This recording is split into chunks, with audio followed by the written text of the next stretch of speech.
नमस्कार। हीलिंग पाठशाला में आप सबका स्वागत है। आज हम एक कहानी से शुरुआत करते हैं अगेन, क्योंकि लोगों को कहानी के साथ मिलजुल के कुछ नया ज्ञान लेने में मज़ा आता है। मुल्ला नसरुद्दीन, सब ने मुल्ला नसरुद्दीन की कहानी कहीं ना कहीं तो सुनी होगी, जी। लेकिन मुल्ला नसरुद्दीन जो है वो घोड़े पे जा रहे थे। अभी रास्ता पतला पगडंडी जैसा था। घोड़ा इधर जा रहा है, कभी इधर जा रहा है, कभी इधर जा रहा है, कभी इधर जा रहा है। पीछे एक बंदा दूसरा घोड़े पे आ रहा है। उसको तय नहीं कर रहा था कि मुल्ला किस से मुड़ेंगे, तो मैं कहाँ से निकलूँ, लेफ्ट से निकलूँ राइट से निकलूँ। अल्टीमेटली वो एकदम थक के हार के बोला, अरे मुल्ला कहाँ जाना है, कौन से रास्ते पे जाना है? बोले मुझे नहीं, इस घोड़े को पूछो। समझे आप कुछ? ये कैसा है? इसका सीधा मेरा एक दूसरा क्वेश्चन है इसके ऊपर से, हु इज़ द बॉस, आप या आपका शरीर? Very true.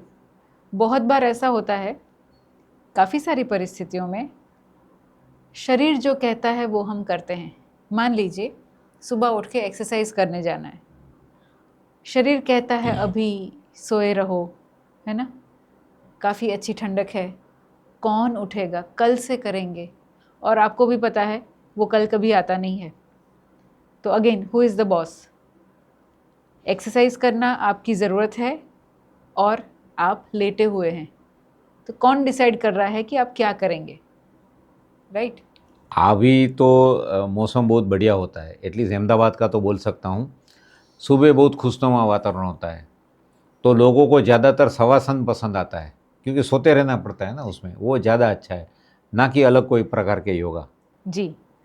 इवन जैसे एक एपिसोड हमने पूरा फूड के ऊपर किया था, तो अगेन वहाँ पे भी जब भी आप कोई चीज़ खाते हैं, किस विचार से खाते हैं, या क्या वो मेरे शरीर के लिए सही है, या मेरी जीभ को मन हो रहा है ये खाने का। So again who is the boss? आप या आपको जो खाने की इच्छा हो रही है वो? कौन डिसाइड करता है कि आप क्या खाएंगे? ओके। तो खाना डिसाइड करने के लिए शरीर जो कहता है वो खाएंगे, या आपके शरीर के लिए जो सही है वो खाएंगे? राइट। तो ये कैसा है, काफ़ी लोग बोलते हैं ना, शरीर बोलता है पिज़्ज़ा खा लो, बर्गर खा लो, मन कहता है योगा करो, दौड़ो, जॉगिंग करो, साइकिलिंग करो। भाई मन का क्या है, आज है कल नहीं है, मन तो बदलता रहता है। शरीर जो है वो हमारा पूरा साथ देने वाला है, तो शरीर की सुन लो। नहीं, ऐसा नहीं है, जोक अपार्ट्स, आपके शरीर को क्या अच्छा है वो करना है। जैसे कि एक्सरसाइज ज़रूरी है, अगर एक्सरसाइज नहीं किया तो क्या हो सकता है? नेचुरली एक्सरसाइज नहीं किया तो फिज़िकल लेवल पे एक तो धीरे धीरे आपके जो जॉइंट्स हैं उनमें स्टिफनेस आ जाएगी। ओके। तो जब एक्सरसाइज जो ऐसे तो आप खुद कर सकते हैं ना, जो फ्री है, राइट, जब वो नहीं करेंगे तो पैसे देकर वही चीज़ करवानी पड़ेगी जिसे हम फिजियोथेरेपी कहते हैं। तो जो फ्री वाली चीज़ें हैं, जब वो मुफ्त में अवेलेबल है तब नहीं करते हैं, तब वही चीज़ें पैसे देकर करवानी पड़ती है।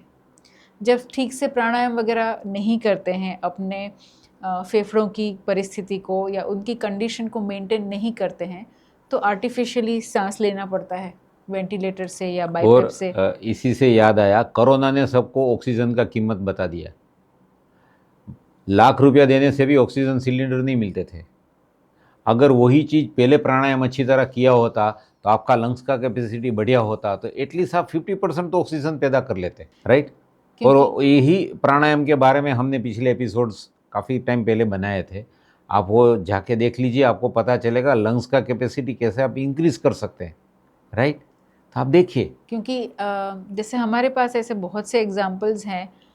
जैसे सर ने कोविड के टाइम में की बात की है। कोविड के टाइम में जो हमारे ग्रुप के साथ जुड़े हुए थे, जो रेगुलरली प्राणायाम वगैरह प्रैक्टिस करते थे, तो घर के बाकी सभी सदस्य सदस्य जो है वो कोविड पॉजिटिव है।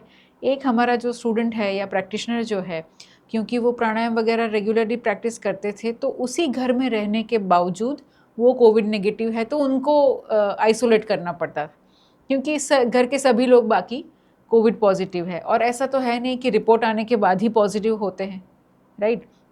जब भी कुछ थोड़ी सी तकलीफ हुई होगी तब जाके रिपोर्ट करवाया होगा, है ना। तो तब तक संक्रमण तो फैल ही सकता था, पर वो कोविड नेगेटिव रहे क्योंकि उनके फेफड़ों की कंडीशन ज़्यादा अच्छी थी रेगुलर प्रैक्टिस की वजह से। तो जब भी ऐसे बैठ के प्राणायाम करना है, किसकी सुनते हैं आप? शरीर की जो रिक्वायरमेंट है उसकी, या आपको जो मन कर रहा है नहीं अभी नहीं करना है, बाद में करेंगे?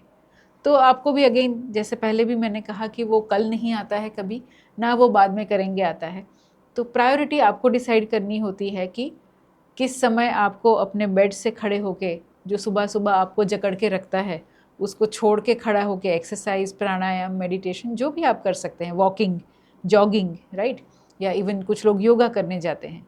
तो एटलीस्ट शरीर को हिलाइए। जैसे आपने पहले कहा कि शरीर को नहीं हिलाते हैं तो क्या होता है, तो अगर आपको लिम्फेटिक सिस्टम, जिसे हिंदी में लसिका तंत्र कहते हैं, लिम्फेटिक सिस्टम के बारे में सुना हो, तो वो शरीर को मूव करने से ही काम करती है, और जो हमारी सेकंड लेवल ऑफ इम्यूनिटी है। तो अगर आप अपना शरीर मूव नहीं करते हैं तो आपकी second level of immunity system जो है वो ठीक से काम नहीं करेंगे। तो लंबे वक्त तक अगर यही चीज़ें दोहराई जाएंगी तो धीरे धीरे धीरे आपकी इम्यूनिटी कम हो जाएगी। तो ऐसा ही जैसे एक्सरसाइज आया, प्राणायाम आया, खान पान है, फूड के बारे में हमने थोड़े टाइम पहले ही एपिसोड बनाया था, इस सब के ऊपर ध्यान तो देना है। अभी चैत्री नवरात्रि गई, काफ़ी लोग ने उसमें फास्टिंग किया होगा, उपवास रखा होगा। वो सब क्यों करवाते थे? ताकि आपके शरीर के ऊपर आपका कंट्रोल रहे। यू आर द बॉस, शरीर को पता चलना चाहिए। अगर आप फास्टिंग करते हैं तो आपके अंदर से इच्छाएं तो आएगी, कहीं चलते चलते हाँ बढ़िया पकौड़े तल रहे हैं कहीं, हाँ, फिर याद आता है नहीं नहीं नहीं, अभी नहीं, अभी मैं फास्टिंग में हूँ, ये सोचना भी अच्छा नहीं है। तो कंट्रोल आ जाता है। तो आप फास्टिंग करके भी ट्राई कर सकते हैं।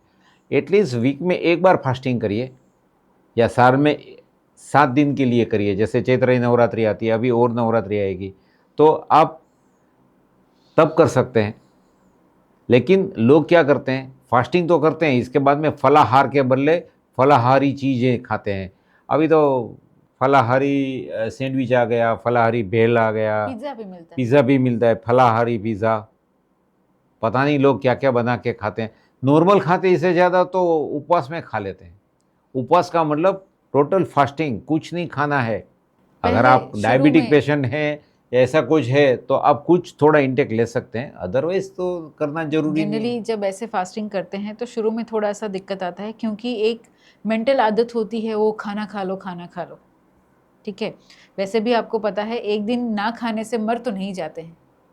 हाँ, जैसे अगेन सर ने कहा कि अगर शुगर वगैरह किसी की प्रॉब्लम है तो ऐसे एक्सेप्शनल केसेस हमेशा रहते हैं, बट ओवरऑल देखा जाए, ओके, तो आप देखिए बहुत सारे सिस्टम्स में फास्टिंग का बहुत ज़्यादा इम्पोर्टेंस है। उसका यही रीज़न है कि आपको अपने शरीर को ये बताना है कि हु इज़ द बॉस। शरीर बोलेगा ओ भूख लगी है, ये खा लो, ये पी लो, है ना। जब फास्टिंग करते हैं तो पता चलता है हु इज़ द बॉस, आप या आपका शरीर। काफ़ी बार ऐसा होता है, किचन में गए तो आदत अनुसार, क्योंकि बचपन में वो डब्बा खोल के खा लेते थे, खा लिया। इनफैक्ट वो भूख नहीं है, वो आपका क्रेविंग है। तो क्रेविंग और आपकी रिक्वायरमेंट, भूख, ये दोनों के बीच का अंतर समझिए। फिर बोलते हैं मेरे एमआरएफ के टायर बन गए, बन सकते। तो शरीर के ऊपर आपका संपूर्ण नियंत्रण लाइए, अपनी आदतों को पहचानिए, क्रेविंग्स को पहचानिए, और साथ साथ में आप फिज़िकल एक्सरसाइज, प्राणायाम ये करना ना भूलिए, और ज़रूरत पड़ने पे मेडिटेशन भी उसमें ऐड कर सकते हैं, ये करिए। ये सभी के बारे में हम पिछले एपिसोड में काफ़ी कुछ डिटेल में बात कर चुके हैं। आप बाकी के पुराने वाले एपिसोड्स में देखेंगे तो आपको पता चल जाएगा, राइट। यहाँ एक और चीज़ मैं ऐड करना चाहूँगी कि बहुत सारे स्टूडेंट्स होते हैं, चाहे कहीं और खेलने जाना हो या आजकल तो बच्चे में मोबाइल या कंप्यूटर लैपटॉप पे खेलते रहते हैं, तो वहाँ पे भी अगेन एक तरफ आपको पढ़ाई करनी है, दूसरी तरफ वो गेम आपको बुला रही है, या खेलने वाले बच्चों की कंपनी है तो ऐसा अच्छी बात है, बट वो गेम्स खेलना कूदना वो सब आपको बुला रहा है। तो पढ़ाई और खेल कूद, उसमें भी अगेन आपको डिसाइड करना है कि हु इज़ द बॉस। तो सिर्फ खान पान को लेकर या एक्सरसाइज या अपने शरीर की यानी सेहत से लेकर नहीं, हर चीज़ में आपको डिसाइड करना है। मान लीजिए आपको ऑफिस का काम भी तो करना होता है, काफ़ी जगह वर्क फ्रॉम होम होता है, लोग सोचते हैं ठीक है बाद में कर लेंगे, ओके। या पढ़ाई भी बच्चे काफ़ी सारे ऐसे आलस में निकाल देते हैं। तो आलस बॉस है या आप बॉस हैं? तो आलस के मारे डिसाइड करते हैं कि पढ़ाई करना चाहिए या नहीं करना चाहिए, या काम करना चाहिए या नहीं करना चाहिए, या आप जो आपको पता है कि वही चीज़ प्रायोरिटी है ना, जैसे पढ़ाई है, क्योंकि जो वक्त एक बार जो चला गया वो फिर कभी नहीं आएगा। जब पढ़ाई करनी थी नहीं की तो वो वक्त अगेन नहीं आएगा, वही एग्ज़ाम वापस नहीं आती है। हाँ, ये अलग बात है कि फेल होते हैं तो दोबारा वही स्टैंडर्ड की या जो भी एग्ज़ाम है वो दोबारा देनी पड़ती है, पर वो एक जो साल चला गया वो तो चला ही जाता है। हर चीज़ में आपको डिसाइड करना है कि क्या इम्पॉर्टेंट है और किस चीज़ की प्रायोरिटी ज़्यादा है, उससे डिसाइड होता है कि आप क्या एक्शन लेंगे, क्या खाएंगे पिएंगे या क्या बर्ताव करेंगे, right. So again decide who is the boss. अपने खुद के बॉस बनिए, कमेंट करिए, सब्सक्राइब कर तो कर ही दिया होगा, और ऐसे लोगों को आप शेयर करिए जिसको आप चाहते हैं कि वो अपना खुद बॉस बने, राइट, कंट्रोल लेके आए। और कंट्रोल लेके आए अपने पे। तो अभी यहाँ हम समाप्त करते हैं, मिलते हैं अगले एपिसोड में। धन्यवाद, नमस्ते।